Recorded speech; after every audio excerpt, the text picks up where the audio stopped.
those hoping to be buried in Michigan's first land conservation cemetery will have to wait longer once again. Michigan Burial Force, which has been fighting a ban on cemeteries near Newaygo, has faced yet another hurdle. The judge who was set to take up their lawsuit this week has removed himself from the case.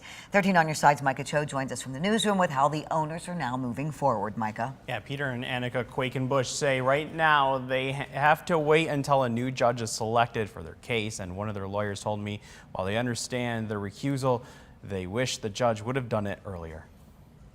And then last minute we heard that it had been canceled for the day.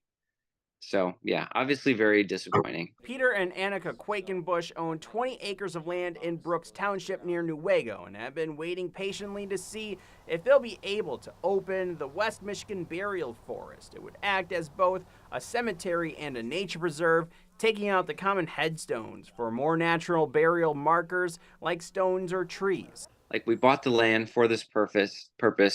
It would be possible to look for other land, I guess, but as you said, the money is tied up in the current land, and so we're just kind of waiting on the process to move through. However, the dream came to a pause after Brooks Township passed an ordinance banning new cemeteries within the township, and now the couple is fighting them in court.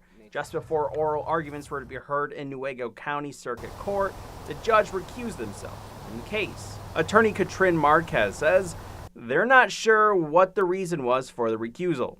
The longer that the lawsuit goes on, the longer that they are in a state of limbo, and they deserve their day in court. However, if the judge is concerned that they can't be impartial, he absolutely made the right decision in recusing.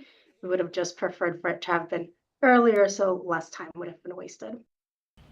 Again, the couple and their attorneys are waiting for the court to select a new judge for the case, which could take weeks or even months. In the newsroom, Micah Cho, 13 on your side.